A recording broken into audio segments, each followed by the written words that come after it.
Mga kapuso, inilikas ang ilang taga Northern Samar dahil po sa mga pag-ulan at pagbaha. Wala pong bagyo. Ayon sa Pag-asa, dulot ng shear line o pagsasalubong ng hangin ang masamang panahon. Binaha ang iba't ibang barangay sa bayan ng Catarman dahil sa malakas na pag-uulan. Nagtulong-tulong ang rescue teams para sa pagpapalikas ng mga residente. Dinala sila sa evacuation center. Suspendido na rin ang pasok sa mga pampublikong paaralan at opisina.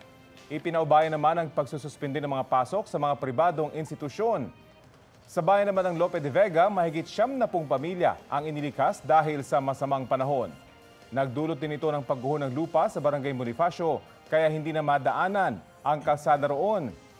Nagsimula na ng clearing operations ang lokal na pamahalaan.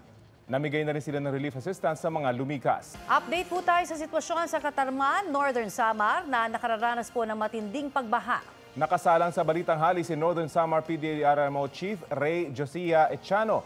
Magandang umaga po sa inyo. Magandang umaga po sa tagapakinig ng GMA. Sir, kamusta na po ang sitwasyon ngayon sa bayan po ng Catarman? We are heavily being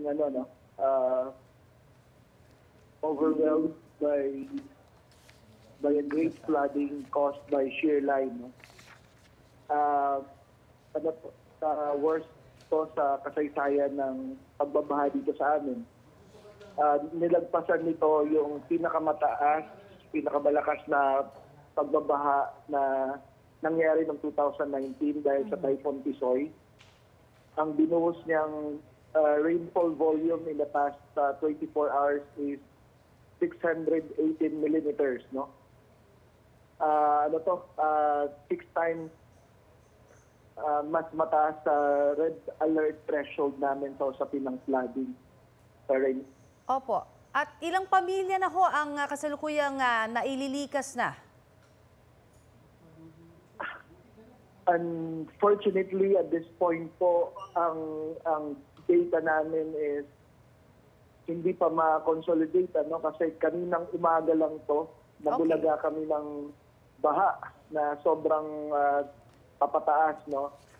So ang data namin about the families relocated at evacuated is not yet firmed up, no? Pero by estimates, no, siguro aabot to ng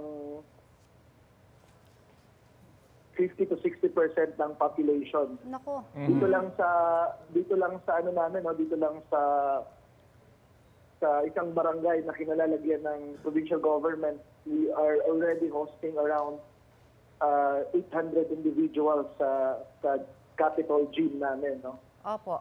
Nabanggit po ninyo na nabulaga kayo. Itong dahilan kung bakit marami nanghihingi ng tulong sa social media. Marami po kasi kami nakikita. Paano pong ginagawa yung rescue operations? It's a whole of nation approach, no? Lahat ng uniformed personnel, lahat ng local government rescue teams, lahat ng private individuals at saka private accredited volunteer rescue organizations is nagtutulong-tulong na ngayon sa lahat ng parts ng na may flooding, Bagamat wala pong bagyo, shear line lang yung dahilan nito. So hindi ho kayo nakapaghanda, tama ho ba? Dahil hindi nyo na-expect na ganun kadami yung ulang ibabagsak nito? Actually, parang bumupa na siya kagabi kasi. So some of our population have already returned to their homes, no? Partly yung mga na-forced evacuation namin yesterday. Pero itong kaninang mga madaling araw, alas 3, alas 4, doon na, no, ang papataas na pagbaha ang naranasan namin. So, na-overwhelm kami sa response, no? And till now, patuloy pa rin yung evacuation operation namin at rescue operation. Sir, as we speak, gaano kataas po yung pinakamataas na pagbaha dyan sa ilang lugar po sa Catarman? Nandun ako kanina sa field, no? Nasa second floor na yung baha sa mga areas na malapit sa river, no? Opo. Ongoing po ang ating operations, ang ating rescue operations. Opo. Marami Opo. pa rin hubang hindi pa napupuntahan na mga lugar? Yes, may mga areas pa na some of our fellows, ng mga kababayan namin, mga Nortehanos, sumisigaw pa rin ng tulong. No? So, we will ipapatuloy namin to hanggat sa walang maiwan ni isang kababayan namin doon sa mga dangerous areas na yun, hazard zone area. Opo, at may relief assistance na po ba na naipamigay doon po sa mga nananatili na sa evacuation centers natin? Definitely. The governor has already instructed as early as 5 p.m. kanina yung PSWDO nag-form na ng mga camp evacuation managers para mag-handle ng mga evacuees natin. Marami pong salamat at patuloy po ang aming pagdarasal para po sa inyong kaligtasan dyan. Maraming salamat din po. Sana po ang national government kasi definitely magkakaroon ito ng nakikita ko isang malaking kalamidad o disaster ito. Sana makatulong agad ang ating national government sa kalagayan ng ating mga kababayan dito sa Northern Samar. Thank you for your time. Yan po naman si Northern Samar PDRRMO Chief Ray Josiah Etchano. Kumustahin po naman natin ang isang taga-Katarman na apektado po ng matinding pagbaha. Para ibahagi ang kanilang sitwasyon doon, nasa linya si Sheila Arhenio Rapsing. Salamat po sa pagpapaunlak ng panayam. Yes po. Opo. Yes. Okay. Good morning. Opo, makikikamusta lamang ho kami. Kamusta ho ang inyong pamilya? Nasaan ho kayo sa mga oras na ito? Sa ngayon po, lumikas po kami sa kapitbahay namin, yung sa mataas na bahay. Okay. At kamusta ho kayo? May mga nakikita na ho ba kayo na pwedeng ma-rescue na kayo any moment? Actually, may mga rescuer po dito banda sa amin, pero mahirap po lumabas kasi mataas yung tubig. Nasaan ho kayo banda? Sorry po kailangan lang natin ma-picture. Kung nasaan kayo banda sa bahay po ng kapitbahay ninyo. Nasa bubungan ba kayo? Nasa second floor? Nasa terrace po. Nasa Nasa terrace. second floor po nila, opo. So ito po ay parang lampas tao na? Yes po, doon po sa bandang likuran ng barangay namin. Lampas tao na po yung sa area po namin, nasa may liig na. Liig ganyan na. Pero sa mga low-lying areas talaga, lampas tao na po. Okay. Yung pong ating video na nakikita ngayon ay video po na mula po mismo sa inyo. Yan po yung kanilang area. No? Nakikita ho natin may mga rescuers na dyan, nakaantabay. At kayo ho ba ay magpaparescue anytime? Meron ho ba kayong mga pagkain pa sa loob po ng inyong tahanan dyan kasama ho yung kapitbahay ninyo? Dinala ko lang po yung pagkain ng mga bata, yung mga biscuits lang. Pero yung ibang gamit po wala na. Tubig, nadala ko po yung tubig. Pero yung damit, kahit isa po wala kaming nagdala. Kasi mabilis po yung tumaas yung tubig. Opo. Hindi na po kami nag-stay sa bahay. Ilan po kayong nandyan ngayon? At lalo na yung mga bata po, papauna hong iparescue na? Okay pa naman po. Mataas po yung lugar, saka safe naman po. Alright. So hindi ko kayo aalis dyan sa inyong lugar, pero anong tulong po ang kailangan nyo sa mga oras na ito? Sa ngayon po, food lang, saka damit. Kasi walang natirang damit. Hindi ako nakapagdala ng mga damit kasi mababasa din sa labas. Wala ho talaga kayong natanggap na abiso, yung pag-uulan, hindi nyo in-expect na ganyan kataas sa aakyat, yung baha? Unexpected po kasi kahapon umulan siya pero hindi parehas ngayon na wala talagang tigil. Kaya hindi kami prepared na lumikas agad kasi hindi naman masyadong malakas yung ulan kahapon. Then kaninang madaling araw mga 1:30 malakas yung ulan niya tapos yung tubig sa labas hindi pa siya baha. Yung tubig ulan lang na pakonti-konti lang. Then 4 o'clock, yun na, tumaas na yung tubig. Malakas, parang biglaan. So flash flood po ba yung nangyari or dahan-dahan din yung pag-akyat ng baha dyan sa inyong lugar? Hindi naman po flash flood. Ano lang, parang mabilis lang na tumaas yung tubig. Okay. At nawalan po kayo ng kuryente at internet connection, tama ho ba? Yes po. Yung kuryente po hanggang mga 2 o'clock lang kanina, parang gano'n, nag-off po mga 2 a.m. Tapos yung internet, pa ngayon okay pa naman po. Nakikita Pero po kasi, naka-mobile lang. kita po kasi namin yung video yung ipinakita nyo. Kaya lang, yung video nakikita lang ho namin, may mga second floor talaga yung mga bahay. Pero dyan po sa inyong barangay, meron ho bang mga isang floor lamang at kailangan talaga silang ilikas? Yes po, marami po. Kaya Okay. yung nangyari kanina, yung video po na na-post po, itong mga magkakapitbahay lang po. Kapitbahay po namin dito, tulong-tulong na lang sa pag-rescue dun sa mga kapitbahay din namin na hindi rin nakalabas agad. Pakiulit lamang po yung inyong barangay. Anong mga barangay pa yung baha dyan para kung may kinakailangan pa ng rescue, pwedeng magpunta dyan po sa inyo. Ano ho ulit yung barangay at kalye na inyong kinaroroonan ngayon?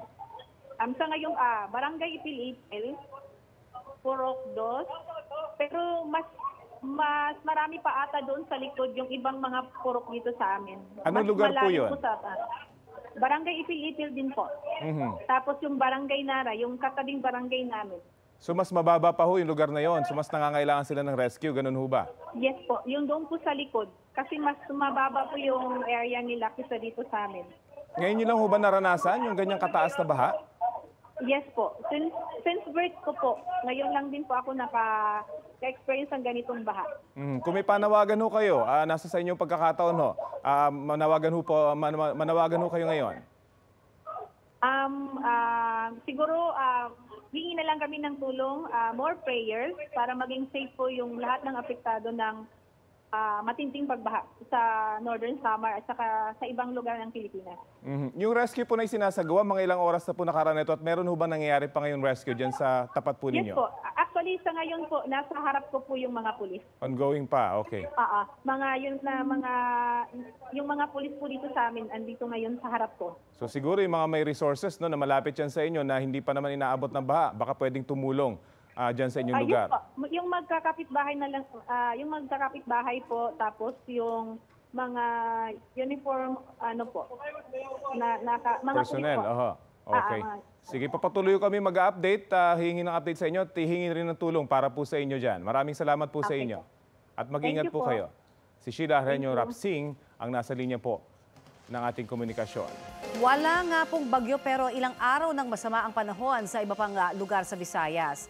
Sa Altavas, Aklan, hindi ho nadadaanan ng mga motorista ang highway matapos malubog sa tubig. Apektado rin po ng baha ang Altavas District Hospital. Nagka-landslide naman sa bayan ng Libakaw na resulta rin ng walang tigil na ulan.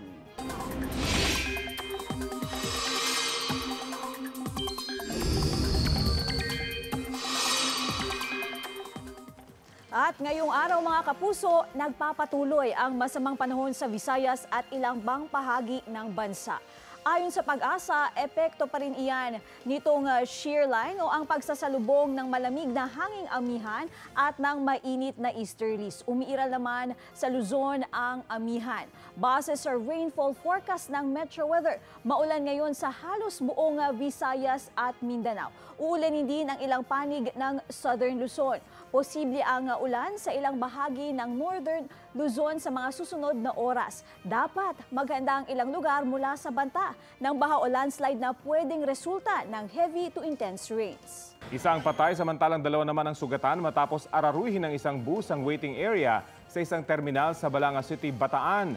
Base sa incident report, isang estudyanteng 20 years old ang dead on the spot matapos mabagsakan ng gumuhong pader.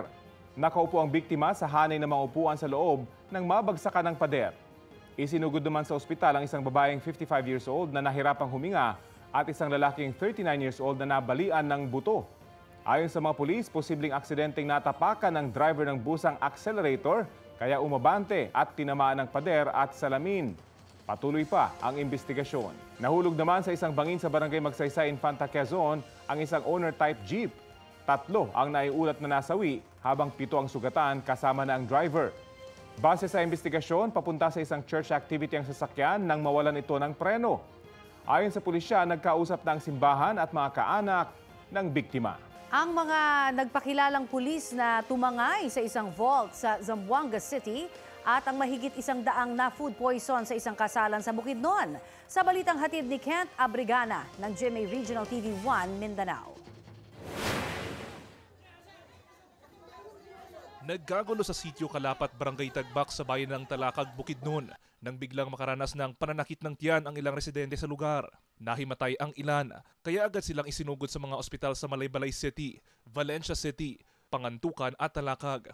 Ayon sa Municipal Health Office ng Talakag, tinitin ng sanhi ng food poisoning ang handang pagkain sa isang kasalan sa lugar. Based sa mga simptomas sa na-report sa mga pasyente, kanang suka, sakit sa tiyan, kasukaon, daghan po nagkalibanga, base sa mga simptomas, naagid siya sa staphylococcal food poisoning. Kanang staphylococcus bacteria na siya nga nag-release og toxin. Most likely sa pag-prepare na sa food kay taas ra kay panahon kay di pa gid sakto ang temperature. So pila pa ka hours nga 15 hours pa gikan sa pag-prepare hangtod sa pag-serve. Umabot sa 147 na individual ang pinaniniwalaang na food poison. 35 sa kanila ay mula sa bayan ng Talakag, kung saan idinaos ang kasalan. Mahigit 100 naman ang galing sa barangay Kibangay sa bayan ng Lantapan, kung saan niluto ang mga pagkain. Gikuan, hatagan sila og kuan kanang kanon, pansit ug kuan kanang adobo. Pag kuan kanang uli dayon nila mga alas 4 guro to mauna ni kadning isa dayon kaning nauna diri sa kuan kay sakit na daw lagi kay lang tiyan na kaning isa kay kuan grabe na yung suka kalibang kanang kuan laki o tapos kaning kuan bai kay kuan pa siya tung unang gabi pa siya nagkuan suka kani siya kay wala naman siya sakit ra yang tiyan kaayo. Kumuha ng sampol mula sa pagkain ang Talakag Municipal Health Office at kasalukuyang isinasa ilalim sa pagsusuri. Mismo ang bride na hospital yun, apil ang bride nga nagigibati nga mga simptomas. So, di gud ta kaingo gituyo kay wapod siguro unaya ang bride. Nobyembre 14 ng gabi, 6 na armadong lalaki ang nagpakilalang pulis para magsilbi raw ng warrant of arrest sa isang lalaki sa isang bahay sa Natividad Street, Barangay Tetuan, Zamboanga City. Iyon nga lang, wala silang inaresto at tinangay raw ang 2 million pesos cash na laman ng vault sa nasabing bahay. 4 na araw matapos ang insidente, naaresto ang 5 sa 6 na suspect sa isinagawang follow-up operation. 4 sa kanila kinumpirma ng Police Regional Office 9 na miyembro ng kapulisan, pero hindi muna sila pinangalanan. 3 mula sa Zamboanga City Police Office na may rangkong Police Lieutenant, Patrolman at Police Senior Master Sergeant. Samantalang ang isa, Police Staff Sergeant sa Police Regional Office 9. Ang pang-5 suspect, isa ring dating pulis. Patuloy pang pinaghahanap ang isa pang suspect. Nakuha mula sa kanila ang ilang bala, baril at isang sachet ng hinihinala ang shabu. Kasalukuyang nasa kustodiya ng Zamboanga City Police Station 6 ang mga suspect na hindi na humarap sa kamera. Ayon sa Police Regional Office 9, mahaharap sa kasong kriminal at administratibo ang mga aktibong pulis. Para sa amin isang disgrace to.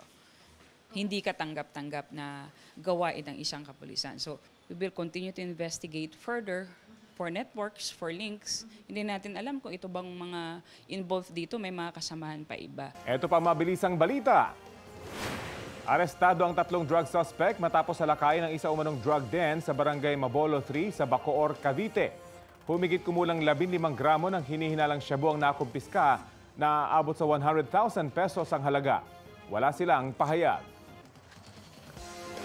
Sa Cotabato City, nahuli naman ang dating barangay Kagawad at 2 iba pa matapos mabentahan ng iligal na armas ang isang undercover agent. Nakuha sa kanila ang 3 baril, bala at magazine, cellphone at marked money na 200,000 pesos. Nasa kustodiya na sila ng CIDG. Eto naman, good job ang Team Pilipinas sa 16th World Wushu Championship sa Texas sa Amerika. 6 na medalya lang naman ang kanilang nakuha. Galing. Gintong medalyang inuwi ni na Mark Ragay, Mark Polo at Vincent Ventura sa Tuelian Wushu category. Silver naman ang nasungkit ni Agatha Wong sa Tai Chi Chuan category. At silver din po ang nakuha ni na Jennifer Quilapio, Arnel Mandal at Clemente Tabugara Jr. Bronze naman ang iuuwi ni Russell Diaz. Congratulations sa mga magigiting nating manlalaro. Good job!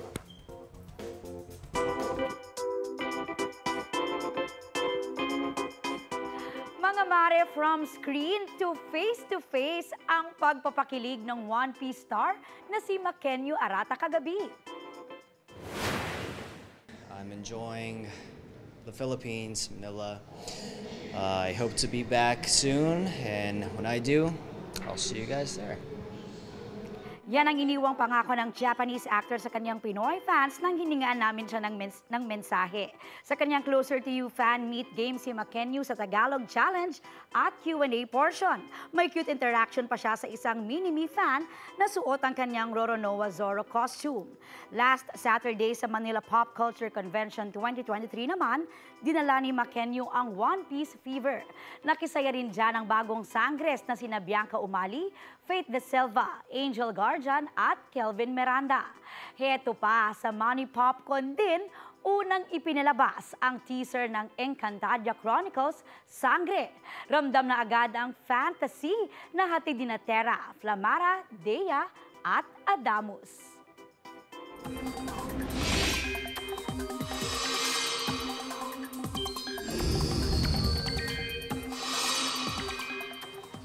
Mga kapuso, nakataas ngayon ang rainfall advisory sa ilang bahagi ng Camarines Norte. Ayon sa Pag-asa, makararanas sa mga nasabing lugar ng malalakas na ulan. Tatagal ang rainfall advisory hanggang alas 12 ng tanghali. Ang pag-uulan sa Camarines Norte at iba pang panig ng Bicol Region ay epekto rin ng shear line o ang pagsasalubong ng amihan at easterlies. Dahil din sa shear line, masama rin ang panahon ngayon sa Visayas, Mimaropa Region, Zamboanga Peninsula, Basilan, Sulu at Tawi-Tawi. Mas makakaasa naman sa maayos na panahon ang Metro Manila, base iyan sa rainfall forecast ng Metro Weather. Tuloy ang kampanya ng mga pulis sa Ilocos Norte kontra Boga. Ngayon pong papalapit na ang holiday season. Sa Iloilo naman, nauwi sa Rambulan ang isang basketball game. Balitang hatid ni Nico Wahe. Nagmistulang boxing match ang basketball game na yan sa Leganes, Iloilo. Imbes na mga puntos, suntok ang naging sagutan ng players at supporters ng Barangay Kagamutan at Barangay Nabitasan. Nagsimula umano ang tensyon sa semifinals game nang mabanggaraw ng isang manlalaro ang isang kalabang player. Nang magtalo ang dalawa, pumasok na rin sa court ang kani-kanilang taga-suporta at nag-rumble. Umabot ng 3 minuto bago napatigil ng mga opisyal at pulis ang gulo. Sa Ilocos Norte, ilang boga na gawa sa latang kinumpiska sa Lawag City. Natsyempuhan ng mga nagpapatrolyang pulis ang ilang bata na naglalaro nito. Mahigit 10 boga rin na nilalaro ng ilang bata ang kinumpiska ng mga pulis sa bayan ng Badok. Gawa naman ang mga ito sa pinaghalong lata ng sardinas at PVC. Sa bayan naman ng Dingras, mismong ang mga bata nang nagsuko ng kanilang mga boga. Mas mahigpit na raw ang kampanya ng mga otoridad kontra boga at paputok ngayong papalapit na ang Pasko at Bagong Taon. Nico Wahe, nagbabalita para sa GMA Integrated News. Nag-match sa DNA ng mga magulang ng nawawalang beauty pageant contestant na si Catherine Camilon ang nakuhang buhok at dugo sa abandonadong sasakyan sa Batangas. Balitang hatid ni Marisol Abduraman. Kumpirmadong ang nawawalang beauty pageant contestant na si Catherine Camilon ang isinakay sa pulang SUV na na-recover ng mga otoridad sa Batangas. Ito ay matapos mag-match sa DNA profile sa mga magulang ni Camilon ang na-recover ng forensic evidence sa nasabing sasakyan. Hairy strands, another blood na nakita doon sa sasakyan ay nag-match doon sa DNA profile na binigay ng magulang ni Miss Catherine Camilon. Consistent din daw ito sa naging pahayag ng mga saksi. Yung mga witness natin ay hindi nagsisinungaling.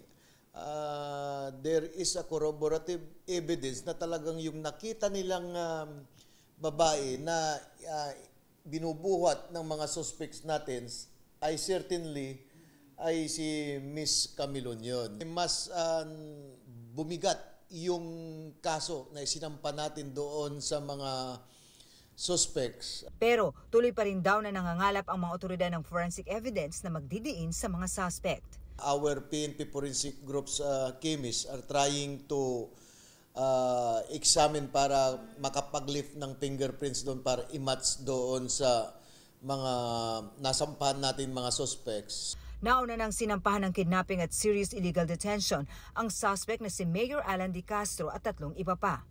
Patuloy pa rin pinaghahanap ang sasakyan ni Camilon na nakita ng mga saksi na pinanggalingan niya. bago siya nakita habang inililipat sa pulang SUV. Sa ngayon, missing pa rin kung ituring ng CIDG si Camilon. Patuloy naman silang umaasa na mahanap na buhay ang beauty pageant contestant. Marisol Abduraman, nagbabalita para sa GMA Integrated News. $672 million o mahigit 37 billion pesos na investment pledges ang inuwi ni Pangulong Bongbong Marcos mula sa Amerika. Ayon sa Pangulo na nakauwi na sa bansa, malaking bahagi niyan ay para sa telecommunications at semiconductor and electronics industry. Kasama rin sa mga ibinida ng Pangulo ang 123 Agreement o yung pinirmahang kasunduan ng Pilipinas at Amerika para sa pag-import ng nuclear energy mula sa Amerika. Binigyang din niya na kailangan ng Pilipinas ang suporta mula sa Amerika at iba pang kaalyadong bansa para bantayan ang West Philippine Sea. Samantala, pinababawi na ng Kamara ang mga expired ng Protocol License Plate number 8. Sabi ni House Secretary General Reginald Velasco, ang License Plate number 8 ay para lamang sa mga kongresista ngayong 19th Congress. Gusto raw muna nilang mabawi ang lahat ng luma o expired na number 8 license plates bago maglabas ng bagong official license plates. Matatandaan itong nakaraang linggo na sitang dumaan sa EDSA busway ang isang sasakyang may expired na plakang 8. Nag-aalok ng emergency loan ang Government Service Insurance System o GSIS para sa mga naapektuhan ng magnitude 6.8 na lindol sa Davao Occidental. Pwedeng kumuha ng emergency loan ang mga miyembro at pensioner ng GSIS sa South Cotabato, Sultan Kudarat, Sarangani Province, General Santos City, Davao del Sur, Davao City, Digos City, Davao del Norte, Tagum City, Davao de Oro, Davao Occidental at Davao Oriental. Para mag-apply ng loan, pwedeng gamitin ang GSIS Touch Mobile application na mada-download sa inyo pong mga cellphone. Pwede rin sa mga kiosk ng GSIS na matatagpuan sa mga tanggapan ng GSIS at sa mga piling mall. Para sa mga katanungan, bisitahin ang GSIS website o Facebook page o tumawag sa GSIS Contact Center.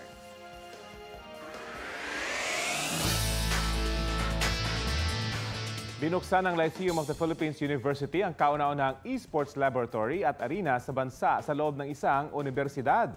Ayon sa LPU, importante ang pagkakaroon nito para hands-on ang pagtuturo. Nagkaroon din ng esports competition para sa formal na pagbubukas ng arena. Noong 2021, inilunsad din ng universidad ang kauna-unahang BS Esports na kurso sa bansa. Para yan sa mga gusto magkaroon ng karera sa nasabing larangan, hindi lang sa mismong aktual na paglalaro, kundi pati sa pag-organize ng esports events at pag-design ng games. Napapanahon na raw ito dahil unti-unti nang nakikilala bilang sporting event ang esports sa international stage. Initially, I was hesitant because I was thinking, gaming, video, di ba sa pang-arcade lang yan? But I realized when they presented, if we want to really be the best in this, we have to continue. Mas malaking misyon at mas malawak na paglilingkod sa bayan ang haharapin ng GMA Integrated News Anchor na si Emil Subangil. Kahapon, opisyal na po siyang pumirma ng kontrata bilang pangatlong anchor ng 24 oras. Dagdag sa gabi-gabi na niyang pagbabalita ang pagiging kapuso action man. Nanguna mismo sa contract signing sila GMA Network Chairman and CEO Attorney Felipe Gozon, GMA Network President and COO Gilberto Duavit Jr. at GMA Network SVP and GMA Integrated News Head Oliver Victor Amoroso. Mahigit 2 dekada na sa industriya si Sumangil na bago humarap sa kamera ay naging production assistant, researcher, writer, segment producer at iba pa. Mga gampaning humubog sa kanya para maging award-winning journalist. Susubukan ko sa abot na aking makakaya na maihatid yung mas agresibong paghahatid ng public service sa pamamagitan ng Kapuso Action Man. Ikalawa, yung mas nakakagising na delivery ng balita, gagawa pa rin tayo ng mas malalalim pang uri ng istorya para sa kapakanan ng taong bayan. Nakita natin that he went through all the stages, the steps, homegrown siya, and a source of great happiness and pride for all of us. Not only was Emil more than 20 years na sa atin, he has proven his worth At ang tingin ko naman, may personal opinion, talagang magaling na hindi lamang reporter, anchor ng news at public affairs program. Sinabi ko nga, he more than deserves the appointment at malayo pa ang kanyang mararating dito sa trabaho. Wala ng confidential funds ang ilang opisina ng gobyerno sa Senate version ng mahigit 5.7 trillion pesos na national budget para sa 2024. Sa pagtatapos po ng plenary debates kaninang madaling araw, binawi na ang confidential fund ng Office of the Vice President, Department of Education, Department of Finance at Department of Information and Communications Technology. Binawasan naman ang confidential funds ng Office of the Ombudsman at Department of Justice.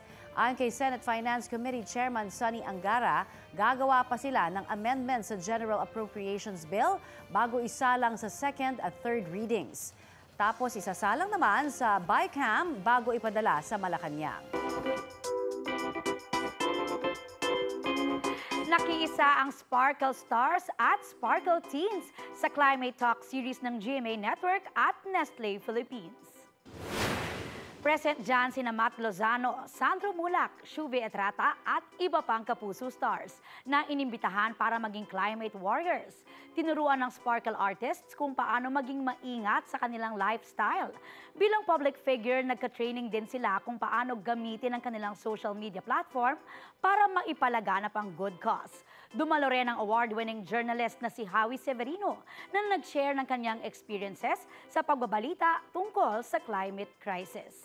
Patuloy ang pag-uusap ng LTFRB at Grupong Piston kaugnay sa PUV Modernization Program. Update tayo dyan sa ulat on the spot ni Maki Pulido. Maki!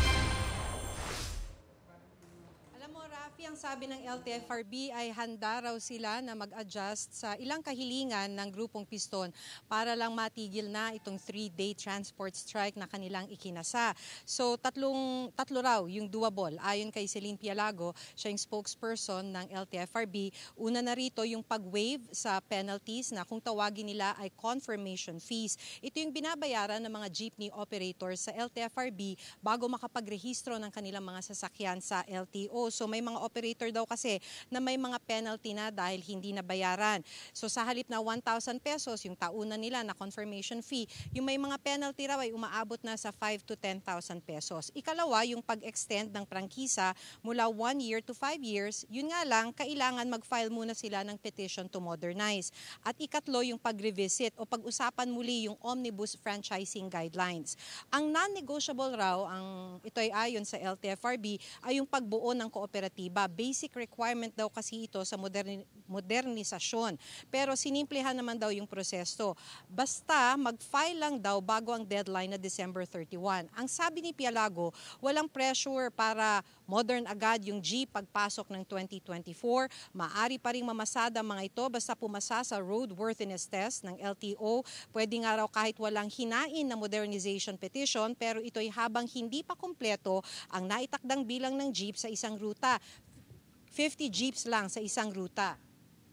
Mag-uusap ang Piston at LTFRB mamayang hapon para i-revisit ang franchising guidelines. Magbibigay na lang daw ng update ang LTFRB. Sabi ni Pialago, gusto nilang mahikayat ang Piston dahil ito na lamang ang natitirang malaking transport group na hindi sumasali sa modernisasyon. So kung ngayon ay nasa 60% ang compliance, aabot daw ng 75 to 80% ang compliance kung mahikayat nila ang Piston na sumali sa modernisasyon. So hindi pa man naaayos itong mga kahilingan ng Piston sa LTFRB ay magkakasa naman ang Grupong Manibela ng 3 araw na tigil pasada simula rin bukas. Ayon kay Marvel Buena, 400 routes sa Metro Manila ang apektado at nasa 150,000 na mga sasakyan ang lalahok. Kahit ano raw kasi ang sabihin ng LTFRB, moro-moro lang. Ang punot dulo pa rin daw nito ay phase out ng mga traditional jeepney. Ang gusto ng Manibela, tanggalin ang deadline na December 31 para maghain ng petition for modernization at kahit hindi sila mag-file ay ibalik sa kanila ang 5 years na prangkisa. Parang patibong lang daw naman kasi yung pag-simplify ng proseso dahil ang mangyayari pa rin dito ay jeepney phase out. Rafi? Maraming salamat, Maki Pulido. Ito po ang Balitang Hali. Bahagi kami ng mas malaking misyon. Ako po si Connie Sison. Rafi Tima. Kasama niyo rin po kami, Katrina Son. At Aubrey Carambel. Para sa mas malawak na paglilingkod sa bayan, mula sa GMA Integrated News, ang News Authority ng Filipino.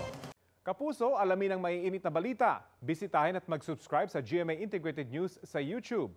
Sa mga kapuso abroad, samahan niyo kami sa GMA Pinoy TV at sa www.gmanews.tv.